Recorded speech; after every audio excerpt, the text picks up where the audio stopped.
माई ना बने और जब माँ ना बने तो जब तक गुरु की उपाधि ना मिले। तो परमात्मा ही सब कुछ होने वाली है, उनको ध्यान करेंगे। ओम गुरु ब्रह्मा गुरु विष्णु गुरु गुरुदेव महेश्वरा गुरु साक्षात परम तस्मै श्री गुरुवे नमः। अखंड मंडलाकाच तत्पदं नष्टमे तस्मै श्री गुरुवे नमः। ओम गुरुभ्यो आवायामि स्थापयामि पूजयामि नमो नमः। अक्षत समर्पयामि नमो नमः। नैवेद्यं नैवेद्यामि समर्पयामि नमो नमः। ऋतुफलं समर्पयामि नमो नमः। गन्धं गन्धांति समर्पयामि नमो नमः। जले आचमनं समर्पयामि नमो नमः। धूपं दीपं दर्शयामि नमो नमः।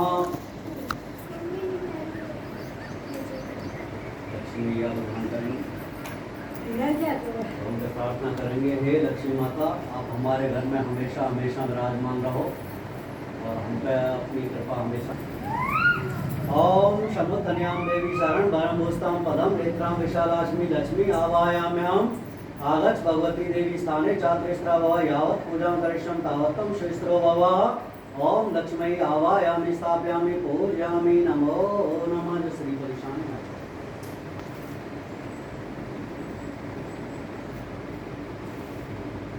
नैवेद्यं नैवेद्यामि समर्पयामि नमो नमः। गन्धं गन्धांति समर्पयामि नमो नमः। जले आचमनं समर्पयामि नमो नमः। धूपं दीपं दर्शयामि नमो नमः।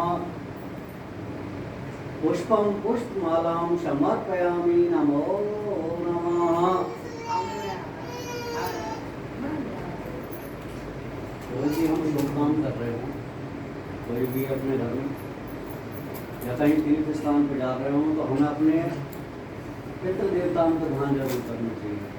क्योंकि ऐसा बताओ में जैसे हमें परमात्मा दिखाई ना दे और वो हमारी हर जगह मदद करें कष्ट में, तो ऐसे ही हमारे जो पितृदेव हों वो हर जगह हमें वायु के रूप में आके देख रहे हों और हर जगह आकर हमारी मदद करें। तो उनसे प्रार्थना करनी चाहिए, हे पितृ देवताओं हम पे हमेशा और हमारे परिवार पे हमारे आने वाली पीढ़ी पर हमेशा अपनी कृपा दृष्टि बनाए रखें।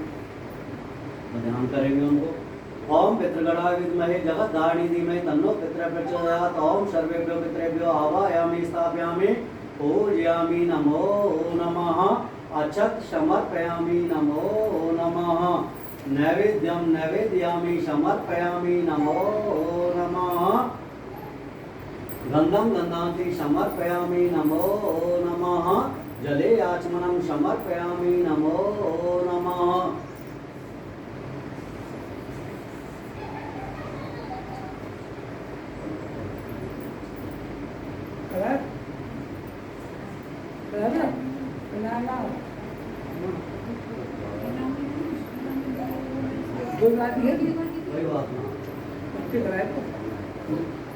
वस्त्रम उपवस्त्रम समर्पयामि नमो नमः।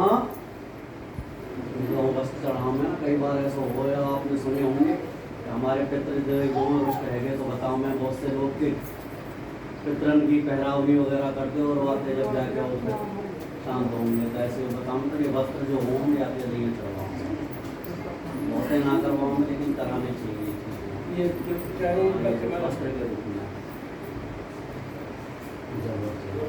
जले आचमनं समर्पयामि नमो नमः। धूपं दीपं दर्शयामि नमो नमः। सभी देवी देवताओं को ध्यान करें, सत्यनारायण भगवान को भी अलग से करेंगे आह्वान। ओम सत्यनारायण भगवान आवाहयामि स्थापयामि पूजयामि नमो नमः। अक्षत नैवेद्यं समर्पयामि नमो नमः।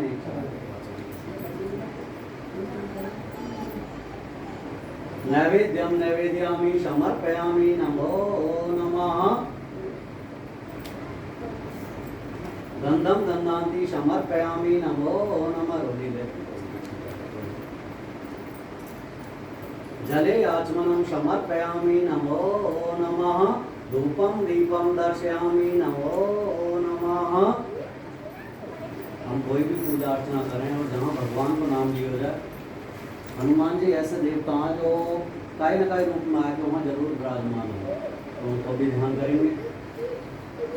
पवन तनय संकट हरन मंगल मूर्ति रूप, राम लखन सीता सहित हृदय वशं शुरगो।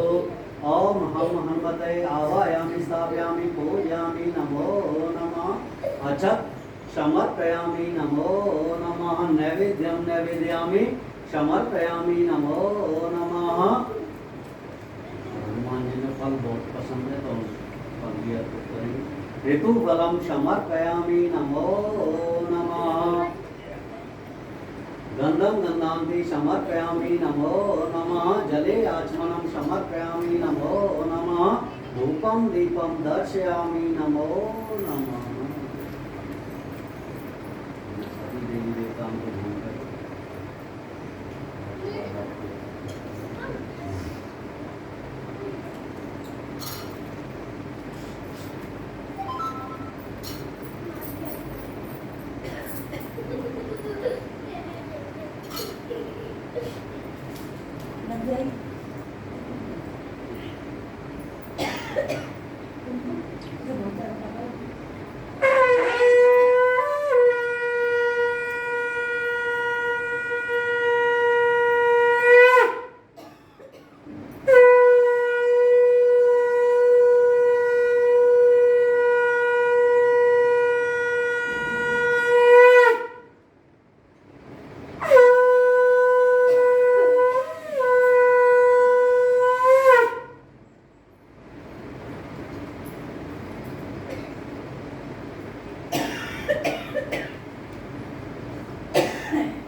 बोलिए सत्यनारायण भगवान की जय। बोलो बजरंगबली हनुमान की जय। एक समय की बात है, नैमिषारण्य तीर्थ में शौनकादि 88,000 ऋषि थे।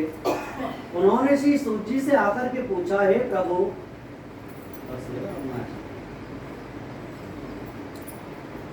हे प्रभु, इस कलयुग में जो वेद विद्या रहित मनुष्य हैं, उनको प्रभु भक्ति किस प्रकार मिलेगी और उनका उद्धार कैसे हो सकता है?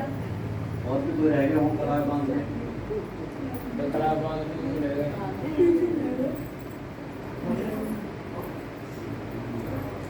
तो उन्होंने कहा, इसलिए हे मुनि, कोई ऐसा तप कहिए जिससे थोड़े समय में ही पुण्य भी प्राप्त हो जाए और मन वांछित फल भी मिल जाए। ऐसी कथा सुनने की हमारी इच्छा है। तब सर्वशास्त्र ज्ञाता श्री सूत जी कहने लगे, हे वैष्णवों में पूज्य, आप सभी ने प्राणियों के हित की बात पूछी है। अब मैं उस श्रेष्ठ व्रत को आप लोगों से कहता हूँ जिसको लक्ष्मी नारायण भगवान ने नारद जी से कहा था। एक समय की बात है, योगी राज नारद जी दूसरों के हित की इच्छा से अनेक लोकों में विचरण करते हुए मृत्यु लोक में आ पहुंचे। तो वहां उन्होंने अनेकों प्राणियों को अपने अपने कर्मों के द्वारा अनेक प्रकार के दुखों से दुखी देख करके अपने मन में विचार किया कि इन मनुष्यों के पापों का, इनके कष्टों का नाश कैसे हो सकता है। ऐसा मन में विचार करते हुए वे विष्णु लोक को गए और वहां जाकर के विष्णु भगवान को नमस्कार करके कहने लगे, हे प्रभु, आप अत्यंत शक्ति से संपन्न हैं। मन तथा वाणी भी आपको नहीं पा सकती है। आपका ना आदि है, ना मध्य है और ना ही अंत है। आपको मेरा नमस्कार है। जैसे ही विष्णु भगवान ने नारद जी से इस प्रकार की स्तुति सुनी तो पूछने लगे, हे नारद, आपका आगमन किस लिए हुआ है? वह सब निसंकोच कहिए। तब नारद मुनि कहने लगे, हे प्रभु, आप तो अंतर्यामी हैं, आप घट घट की जानने वाले हैं, आपसे क्या छिपा है? भगवान कहने लगे, हे नारद, फिर भी आपका आने का क्या कारण है, वह बताइए। तब नारद मुनि कहने लगे, हे प्रभु, मृत्यु लोक में जो अनेकों प्राणी हैं, वे अनेक अनेक योनियों में जो पैदा हुए हैं, अपने अपने कर्मों के द्वारा वे अनेक प्रकार के कष्टों से दुखी हो रहे हैं।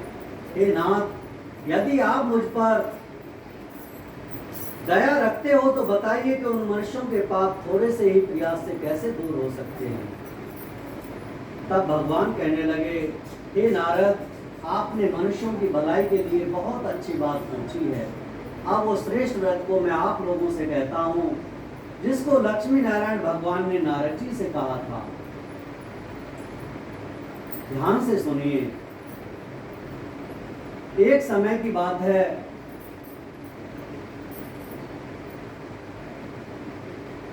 कुछ भक्तों ने इसी प्रकार सत्यनारायण भगवान का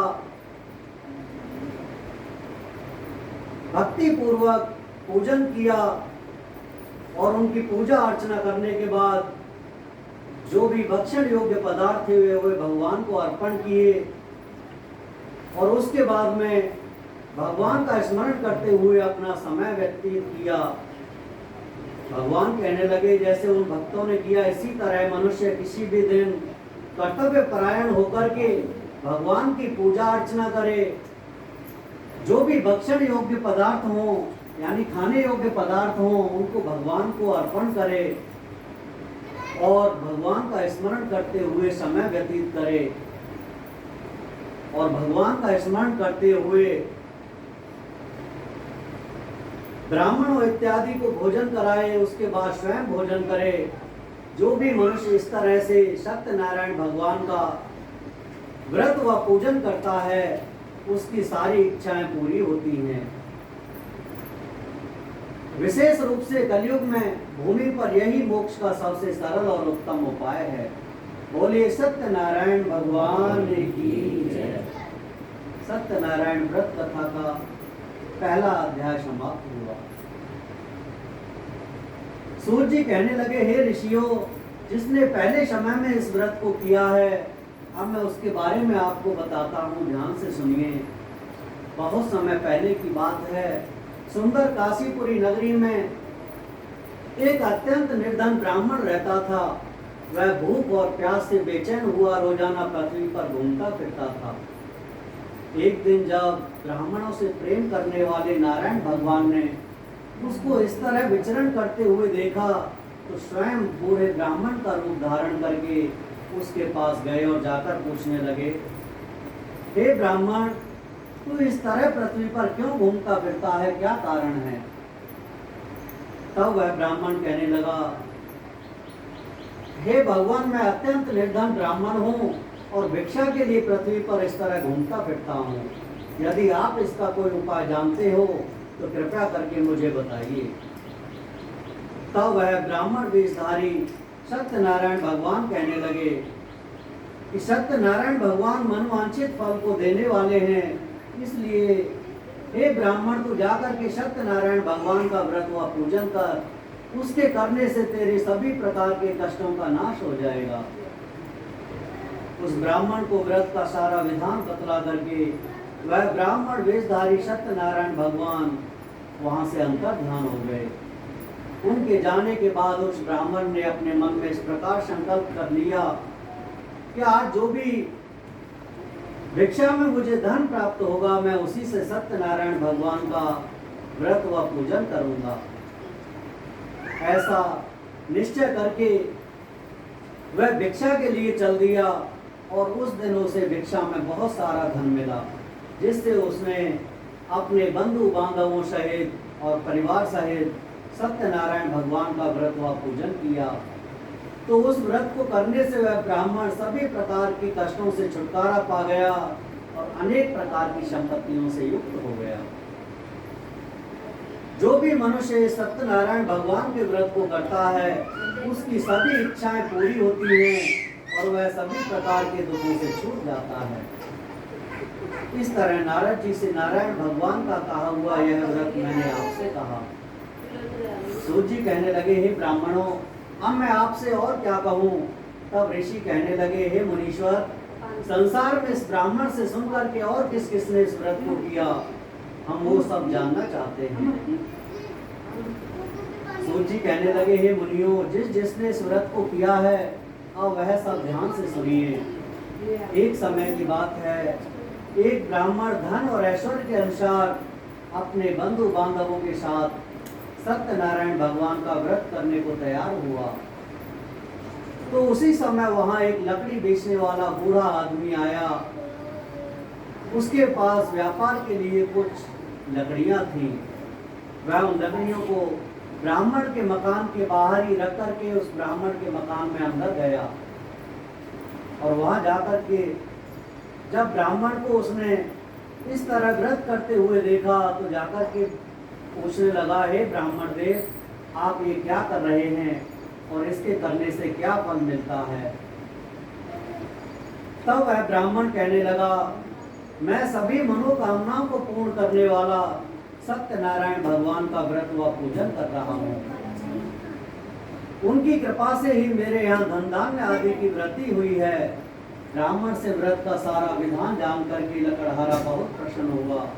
उसने चरणामृत लिया और प्रसाद खाने के बाद फिर वह अपने घर को गया। उस लकड़हारे ने अपने मन में इस प्रकार संकल्प कर लिया कि आज नगर में लकड़ी बेचने से जो भी धन मुझे प्राप्त होगा, मैं उसी से सत्यनारायण भगवान का व्रत व पूजन करूंगा। ऐसा निश्चय करने पर उसे रात को भी नींद नहीं आई और जब प्रातः काल हुआ तो वह सत्यनारायण भगवान के व्रत का निश्चय करके और लकड़ियां अपने सिर पर रख करके उस नगर की तरफ चल दिया जिसमें धनवान लोग रहते थे। उस दिन उसे भगवान की कृपा से बहुत सारा धन मिला। वह उस धन को लेकर के सीधा बाजार गया और वहां से भगवान के पूजन की सारी सामग्री को इकट्ठा करके प्रसन्न होता हुआ फिर घर आया। घर आकर के उसने अपने बंधु बांधवों, परिवार, मित्र आदि के साथ सत्यनारायण भगवान का व्रत व पूजन किया। तो उस व्रत के प्रभाव से वह बूढ़ा लकड़हारा सभी प्रकार के कष्टों से छुटकारा पा गया और धन पुत्र आदि से युक्त हुआ और संसार के सारे सुख भोगता हुआ वैकुंठ धाम को चला गया। बोलिए सत्यनारायण भगवान की जय। बोलो बजरंगबली हनुमान की जय। सूत जी कहने लगे, हे श्रेष्ठ मुनियों, अब मैं आपसे आगे की और भी कथा कहता हूँ, ध्यान से सुने। एक समय की बात है, उनका मुख नाम का एक बुद्धिमान राजा था। वह बड़ा ही सत्य वक्ता था और जितेंद्रिय था। वह रोजाना देव स्थानों पर जाता था और वहां पर गरीबों को धन दे करके उनके कष्टों को दूर करता था। उसकी पत्नी भी कमल के समान मुख वाली और बड़ी सती साध्वी थी। एक दिन दोनों ने भद्रशिला नदी के तट पर जाकर के सत्यनारायण भगवान का व्रत किया। उसी समय वहां एक साधु वैश्य आया। उसके पास व्यापार के लिए बहुत सारा धन था। वह नाव को किनारे पर ठहरा करके राजा के पास गया और राजा को व्रत करते हुए देखकर विनय के साथ पूछने लगा, हे राजन, आप ये भक्ति युक्त चित्त के साथ क्या कर रहे हैं? मेरी भी ये जानने की इच्छा है। तब राजा कहने लगा, हे साधु, मैं अपने बंधु बांधवों और परिवार के साथ पुत्र आदि की प्राप्ति के लिए महाशक्तिमान सत्यनारायण भगवान का व्रत व पूजन कर रहा हूँ।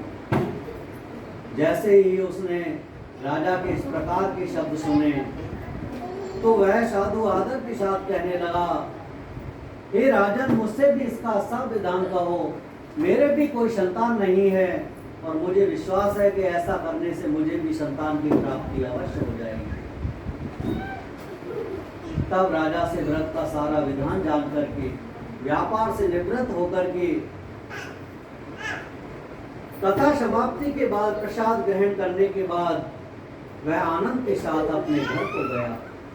जब वह घर गया तो वहां जाकर के उसने अपनी पत्नी को संतान देने वाले व्रत के बारे में बताया और कहा, हे प्रिय, जब मेरी संतान हो जाएगी तब मैं इस व्रत को करूंगा।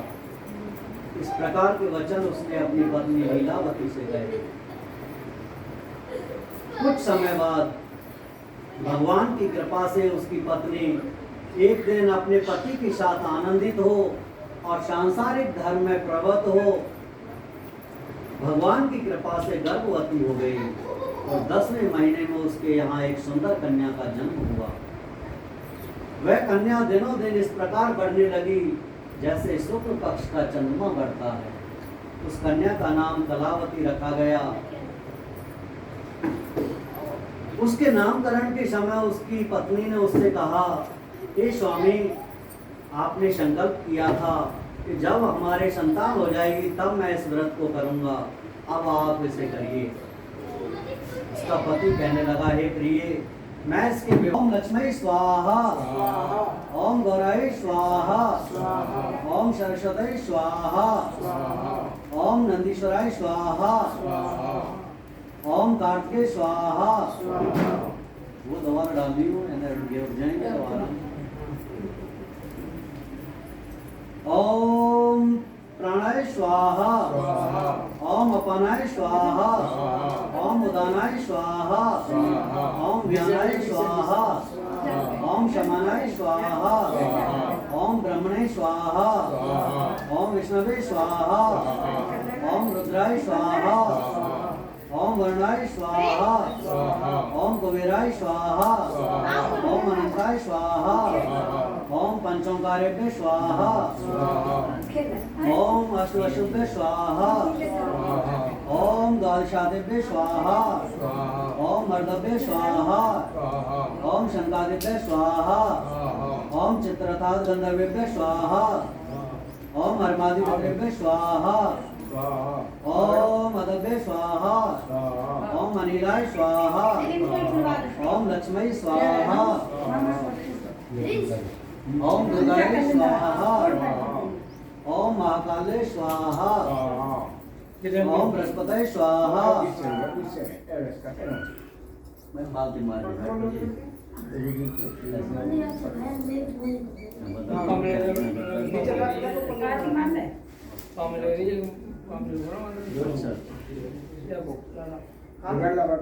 कोई बात ना, दिक्कत है वो अलग बात है, जब बैठ सके उन्हें बैठे कोई बात ना, जब ना बैठे जब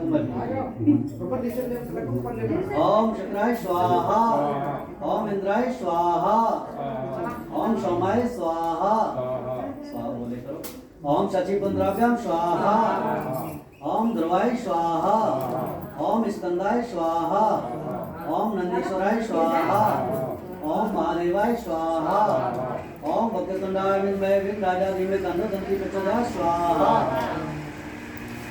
ओम नारायणाय विद्महे वासुदेवाय तन्नो विष्णु प्रचोदयात् स्वाहा, ओम तत्पुरुषाय विद्महे महादेवाय तन्नो रुद्रो प्रचोदयात् स्वाहा, ओम अघोरेभ्यो घोरेभ्यो घोरतारेभ्यो सर्वेभ्यो नमस्ते अस्तु स्वाहा, ओम प्रातर्मिन्द्रं अल्पामिन्द्रं माग्रे शुभं शुभं चक्रम पूर्वतम मित्रम सत्य मातात्रम स्वाहा, ओम नमो भगवते वासुदेवाय स्वाहा, ओम नमो भगवते वासुदेवाय स्वाहा, ओम नमो भगवते वासुदेवाय स्वाहा, ओम नमो नारायणाय स्वाहा, ओम नमो नारायणाय स्वाहा, ओम नमो नारायणाय स्वाहा, ओम नमो नारायणाय स्वाहा, ओम नमो नारायणाय स्वाहा।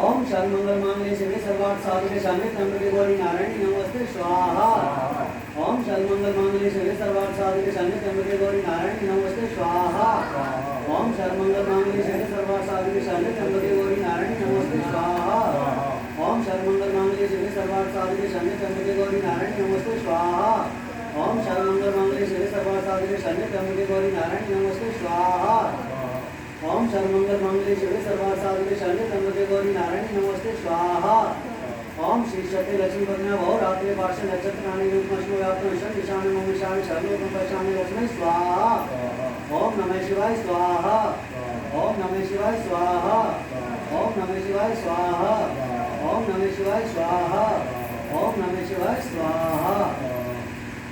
ओम ऐं ह्रीं क्लीं चामुंडा विच्चे नमः स्वाहा, ओम ऐं ह्रीं क्लीं चामुंडा विच्चे नमः स्वाहा, ओम ऐं ह्रीं क्लीं चामुंडा विच्चे नमः स्वाहा, ओम अम्बे अम्बिके अम्बा केनमान्यति कश्चन सहस्रस्पर्शवर्षभद्रकां कान्तिनावासिनी स्वाहा। ओम आप परमात्मा की ऐसी कामना करते हुए माता रानी के अगर कोई हमारे प्रति शत्रुता को भाव रखते हो या हमारे मन में काय के प्रति ऐसे विचार आते हों तो हे परमपिता परमात्मा, हे माता रानी, ऐसे विचार हमारे भी और दूसरों के भी हमेशा हमेशा के लिए खत्म हो जाए, ऐसे कामना करते होते हैं। ओम सर्वबाधाप्रशमनं च लोकेशाग्रेश्वरी हे मे तवकारं अस्मद् वैरि विनाशनं स्वाहा। भाई के शरीर में कोई कैसो भी वो कष्ट है तो परमात्मा से माता रानी की ऐसी कामना करते हुए कि हे माता रानी, हे परम पिता परमात्मा, हमारा ये जो कष्ट है ये हमेशा हमेशा के लिए खत्म रहेगा, ऐसी कामना करते हुए चलिए।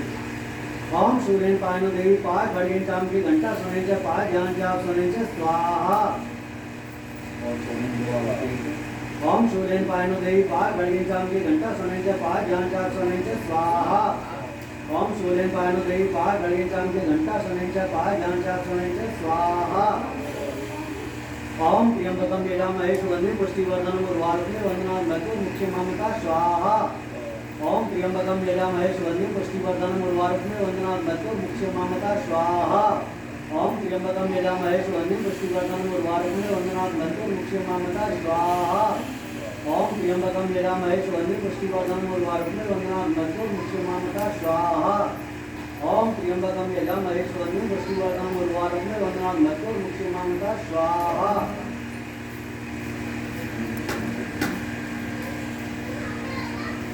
ओम शपथनिकारामाय स्वाहा। ओम वर्ष पवित्र मास धारण देवता शब्दार्थ वर्ष पवित्र सब धारण शुभ में दुष्ट स्वाहा। हरि ओम शांति शांति शांति। भैया मुझे दीपक बना अब दीपक क्या हो रहा है? दीपक कौन सा बनाऊं? याद ना पावी ना तेरे लिए कब सापर कबू भी आने ना लगा है, हर सबके सामने सुनना चाहते हैं। गर्मी ना लगे। स्वामी जय जगन्नाथ हरे, भक्त जनों के संकट दास जनों के संकट क्षण में दूर करे। ओम जय जगदीश हरे, जो जावे फल पावे दुख बिन से मन का, स्वामी दुख बिन से मन का, शुभ संपत्ति घर आवे, घर आवे, कष्ट मिटे तन का। ओम जय हरे, माता पिता तुम मेरे, शरण गहूँ मैं किसी, शरण गहूँ मैं किसकी, तुम बिन और ना दूजा, प्रभु बिन और ना दूजा, आस करूँ मैं जिसकी। ओम जय जगदीश हरे, तुम पूर्ण परमात्मा, तुम्हें अंतर्यामी, स्वामी तुम्हें अंतर्यामी, पार ब्रह्म परमेश्वर, जगत पिता जगदीश्वर, तुम सबके स्वामी। ओम जय जगदीश हरे, तुम्हें करुणा के सागर, तुम्हें पालन करता, स्वामी तुम्हें पालन करता। मैं मूरख तन स्वामी, मैं सेवक तुम स्वामी, कृपा करो भरता। ओम जय जगदीश हरे, तुम हो एक अगोचर, सबके प्राणपति, स्वामी सबके प्राणपति।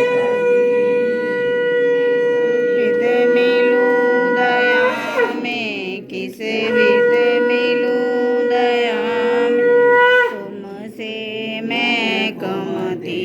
ओम जय जगदीश हरे, दीनबंध दुख हरता तुम मेरे, स्वामी तुम शासक मेरे,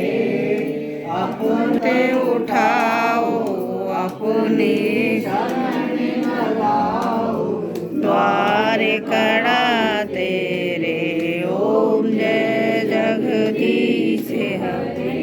विषय विकार मिटाओ काप हरो